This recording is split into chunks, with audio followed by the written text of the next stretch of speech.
right? From this past year, the amount of innovation that has been happening across the company, that we have been leading in the industry. So it's not just because of the velocity that we're doing, but also because of the scale that we're doing this at. If you think about what has happened in the last year, for example, merely a year ago, we were serving 9.7 trillion tokens monthly. And today, we're now serving 480 trillion tokens in a single month.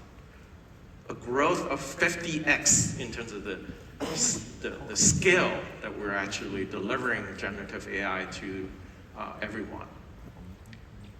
It's not just the scale, and it's not just the velocity, but also the quality of these models have improved very, very dramatically.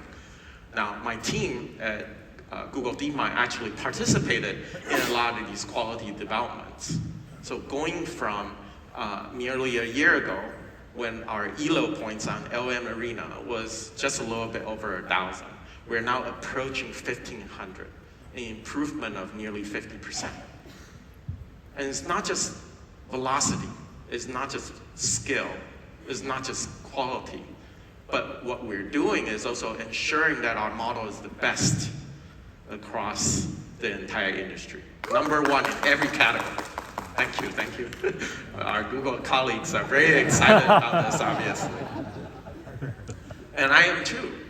The amazing thing is about the quality improvement, the scale that we're able to deliver to our customers means that we can bring generative AI to more people than any company in the whole world. And Google Search is, in fact, leading this revolution to help us deliver this technology to all of you. For those of you who are Google users, I hope we can count on the support of all of you. At this point, AI Overview is actually serving more than 1.5 billion users every month. Right? So we're bringing this technology directly to the consumer in a very visible way. And Sundar also announced yesterday that AI mode is becoming more available across the Surface as well. So I encourage you to please try that out and let us know about your feedback so that we can improve on this technology and bring it into your hands. Now, that's all just about all the hype that was happening yesterday that we're bringing to you, the consumer. But I'm a scientist, right? And as a scientist, what I really want to make sure every time I get a chance in front of a large audience like this is for you to really understand all this jargon, what's going on, scale and quality, what's generative AI. It's interesting because every time I come back to Taiwan, I read the major newspapers and they all talk about generative AI, but I ask my friends, do you even know what generative AI means? How is it different from the previous AI that we have? And they don't understand this. So I wanted to take just a few moments to set the stage for the rest of the talk so that you'll understand a little bit about what's going on in this revolution. Why the researchers, we consider this to be a revolution. So in 2015, we already knew from a neural network perspective that there are various different functions that we can get the neural network to learn. Now, I don't know how many of you remember this, but in 2010, 2011 or so, this task where we give a computer an image of something, let's say if I had taken a photo right now, and ask it, what do you see? It turns out the error rate was 26%. And by 2015, because of some of the work that was going on in neural networks, this error rate had dropped to 3%. Almost an improvement of 10x. Many of you may remember, I see an audience member in front of me holding up a camera. You may remember taking a picture and getting the machine to understand what's in the picture. It was very, very difficult. You know what else was very difficult? Audio recognition. I don't know how many of you remember the mobile phone revolution that happened in 2007, and by 2010, you were supposed to be able to pick up your phone and say, call mom. By the way, my mom is in the audience today, right? So, and You say call mom, and it doesn't call mom, right? It calls somebody else. And the reason was because that error rate was still so high. But in 2015, we were able to answer queries like, how cold is it outside, by these neural networks. What else was happening? Yesterday, Sundar announced that live translation is coming to Google Meet, for example. How is that technology built? You say, hello, how are you? And instantaneously, not only does it translate in French, bonjour, comment allez-vous, but actually sounds it out. And you can even sound it out in a very natural sounding voice. How is that even possible in the technology that we were looking at before? And then finally, in 2015, this was the one function that really blew my mind. It was that you give the machine a picture and you say, please describe it. And it says blue and yellow train traveling down the tracks. Now, I don't know all of you, but if you knew in 2015 that the generative AI revolution was about to happen, I think you would have all bought your stock in a very different way. Do you agree? You might have invested in lots of different companies that were already participating in the generative AI revolution. So if you had that foresight, if you knew what researchers knew in 2015, how incredible this technology was, think about it. The fact that in English, we tend to say blue and yellow, and not yellow and blue. Why? Just as a convention, CMYK means that we tend to say blue before yellow. RGB, we tend to say red before green because of this ordering of the colors. So the machinery, the natural language model, knows about these language conventions. It spells traveling with two L's. It knows it's tracks and not track. By the way, a very common mistake by Mandarin speakers of English is forgetting to parallelize. And our machinery can do all this. But you know what you all missed, if you had the foresight in 2015, is that two of these functions are very, very different from the other two. Why? Because hello, how are you, each token is fed into the model one at a time. And then the output, bonjour, comment allez-vous, is also output from the model one token at a time. The fact that it's output one token at a time, that's why it's called generative AI. So 2015 was literally the beginning of the generative AI revolution, and a lot of us missed it. A lot of us missed this. Why did we miss it? That's a very interesting question. But what it enabled was that all the function I just showed you is that we can now put them all into a single model. That was what was revolutionary about the concepts that got developed between 2015 all the way to 2022. So in that period of about 8 years, computer science went through a complete new revolution, because the way that we used to build technology, one piece at a time, and trying to integrate it together, now it's integrated into a single model automatically. So you don't imagine at Google at the time, we cared about more than 40 different languages around the world. If you wanted one language to be translated into another language, for example, English to Japanese or Chinese, and then Japanese to Korean or something like that, each one of them would have been a separate translation model. With this technology, instead of 40 times 39 models, or nearly 1,600 models, you do it with one model. And you want the document summarized? No problem, same model. So now you understand what I mean by compressing all those capabilities from 1,600 models into a single model. That's what multitask capability and what we mean by Gemini era, partially what we mean by this. What was so incredible about it is that this model not only contains linguistics understanding, but also semantic, cultural understanding. So for example, I took 4 years of German in high school, and this phrase I never learned. Ich verstehe nur Bahnhof in German, which means, any German speakers here, by the way? This is a very funny phrase, yeah? Ich verstehe nur Bahnhof literally means I understand only the train station. Bahnhof is a train station. And you probably understand what this phrase means, right? It turns out that if you translate it to I only understand train station, it makes no sense. But it's an idiom, a cultural idiom, right?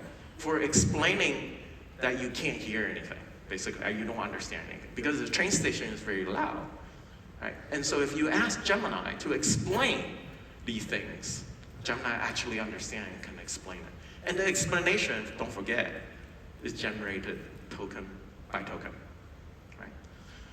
So there are a lot of these capabilities that have been built into the Gemini model. And how have we done it? First, starting, as I mentioned, in 2015 or so, with sequence-to-sequence learning. And then the transformer paper came out. And I'm very fortunate to be involved in many of the research since then, including Lambda, which evolved into BAR and Gemini, but also two key papers. One was Chain of Thought, which I personally participated in and starting, but also fine-tuning or post-training of these language models, which eventually led to Gemini. The whole point of this slide is to show you that Google was at the forefront of all this research, starting from the very beginning of generative AI. And we're bringing this technology to the user. What we have been realizing is that the entire internet industry is built upon two different systems. One is feed, which is a very reactive kind of mode to allowing the user to interact with recommendation systems, and then search on the other hand. And what we want going forward is to enhance users' capabilities in system one and system ways of thinking, right? So we're all thinking about reasoning, we're all thinking about intuition. Can we enhance humans' abilities to do this? So yesterday, we actually showed this video that was done by my team at Google DeepMind. So let's roll the video, please. So you'll see our new capabilities in universal agents. I'm here with the latest research prototype of Project Astra, and we're going to see how it can help me fix my bike. Hey, go online and look for a user's manual for a Huffy mountain bike. I have found a user manual for you. What would you like to know about it? Okay, cool. Now scroll until you find the section about the brakes. Sure thing. Looking for that page now. I think I stripped this screw. Can you go on YouTube and find a video for how to fix that? Of course. I'm opening YouTube now. This looks like a good video. Place a rubber band over the head of the screw. Oh, nice. Press Hey, down firmly. can you go through my emails with the bike shop and find which size hex nut I need? Sure. According to the email from Bicycle Habitat, you need a 3/8" hex nut for your sprocket. I've highlighted the correct bin for you. It seems like I need a spare tension screw. Can you call the nearest bike shop and see what they have in stock? Yep. Calling them now. I'll get back to you with what they have in stock. I think my brake pads are wearing down. Can you check the manual again and see if it talks about them anywhere? According to the manual, if you look on page Hey. 24, Do you want to get lunch? Yeah, give me 5 minutes. Can you finish what you were saying? as I was saying, if you look on page 24, section 2, you'll see how to replace the brake pads. Hey, any updates on that call? Yep, I just got off of the bike shop. They confirmed they have your tension screw in stock. Would you like me to place a pickup order? Could you show me some examples of dog baskets I could put on my bike? Sure, I can help you with that. Just give me a moment. Here are some options. I think Zuka would look really great in these.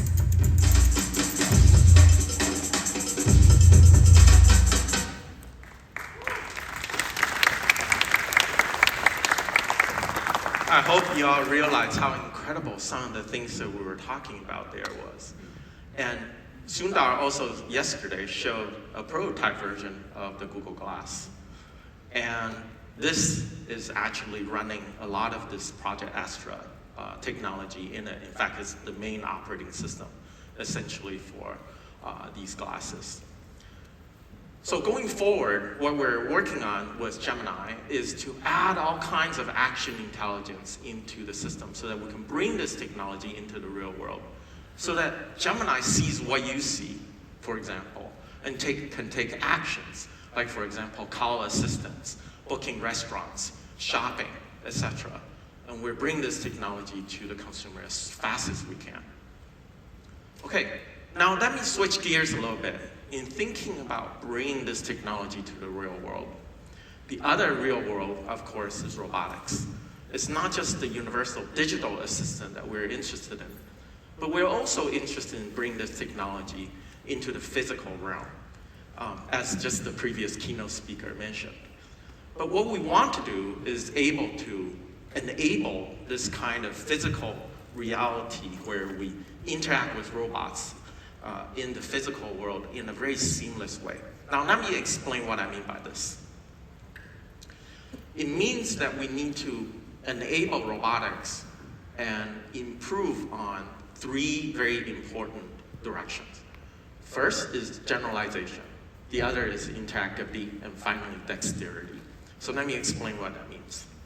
Now, what has happened in robotics over the last decade or so is that it has been very difficult to get robots to actually generalize to new scenarios. Even if the background changes, for example, for an industrial robot, oftentimes we have to retrain the entire apparatus to ensure that it actually works well.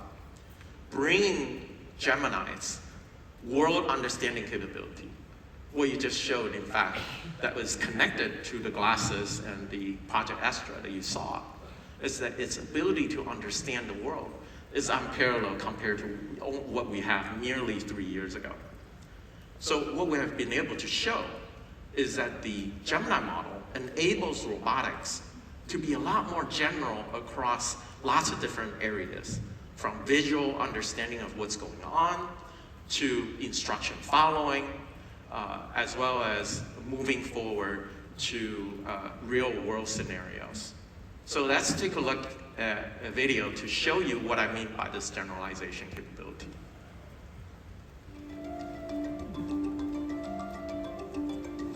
Help me get organized. Let's start by putting the pen with the other pencils. Okay, I will move the pen with the other pencils.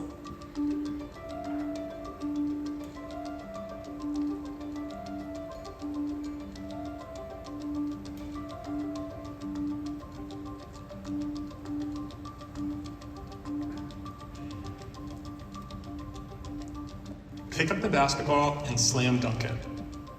Okay, I will pick up the basketball and slam dunk it through the net.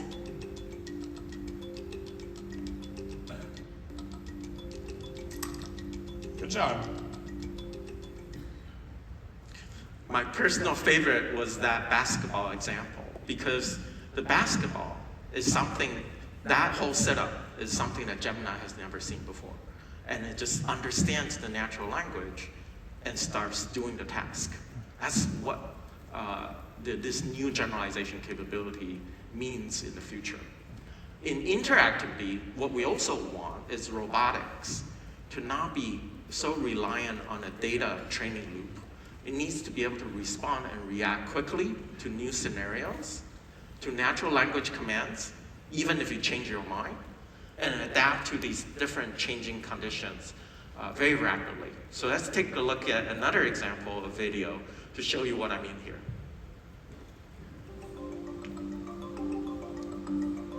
Can you put the bananas in the clear container?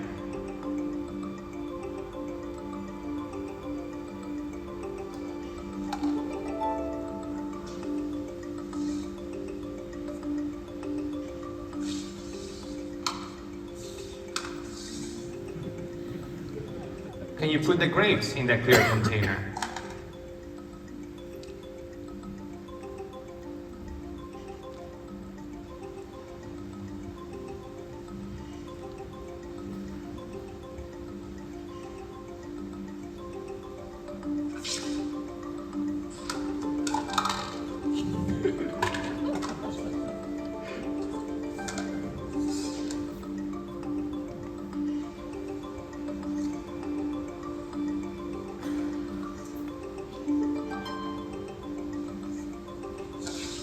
Can you put the grapes in the pink container?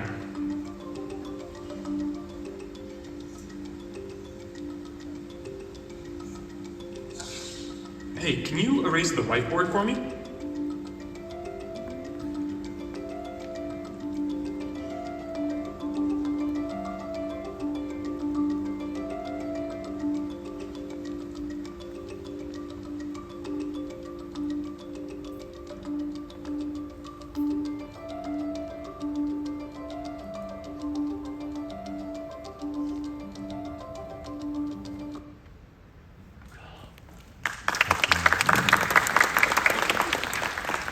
For those of you who have worked on robotics, you'll probably realize how incredible that was, right? It recognizes its mistake, changing the destination or the goal that it was supposed to do, and then replans and executes immediately, all in real time, right? None of that was sped up. Most of the video was all 1x speed, right? So you can see how incredible this technology has become.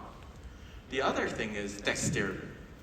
Picking up and placing objects that you just saw in the last example, but there's so many other examples of this that were so difficult for robots before. For example, picking up vegetables so that you don't bruise it, or picking up for example, in this slide, looking at how do you tie a shoelace. Now, sometimes when I talk to people, they say, well, Ed, it's great that you and your team are working on all this technology, but all I want is a robot to help me do the dishes, right? And actually fold my clothes, like do the things that I really don't enjoy doing. Why are you making this technology to do the things I enjoy doing, like creativity, like drawing and things like that? Please make something that will actually help me with the mundane tasks that that we really want replaced. So take a look at this video of what we're able to do with Gemini Robotics at this point.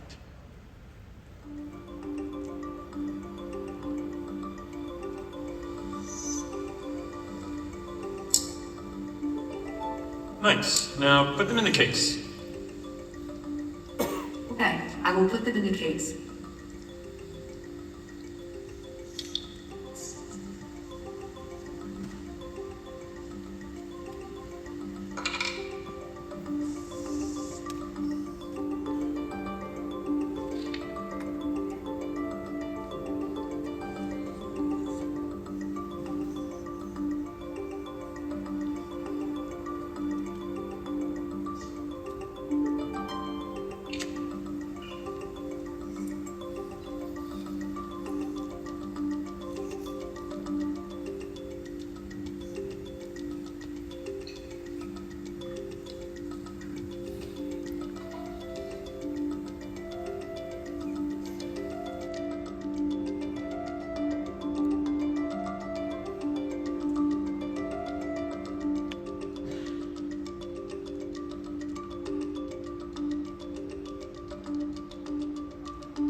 You noticed that the human couldn't accomplish the task on that last one.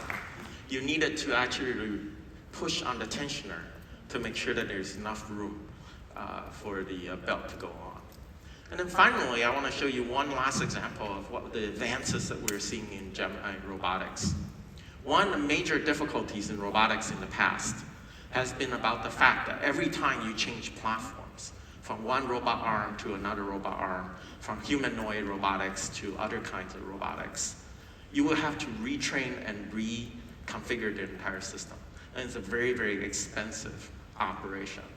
So now we're able to use one model, see the multitask thing that I mentioned before, coming back into play in these situations. We're able to use one model, essentially one system, to adapt to many different embodiments of the physical robot.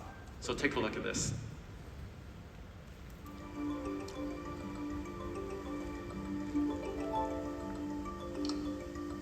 Okay, it's your turn.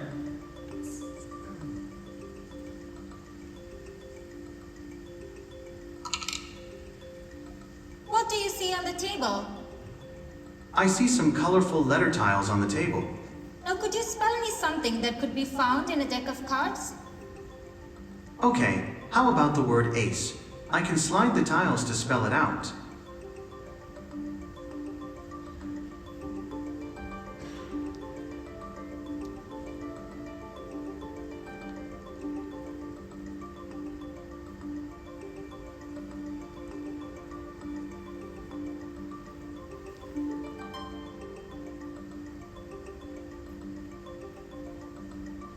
Can you pack me some trail mix? Certainly, I have packed the trail mix for you. Hey, can you pack the orange for me? Of course, I am putting the orange in the lunch bag. Thank you so much.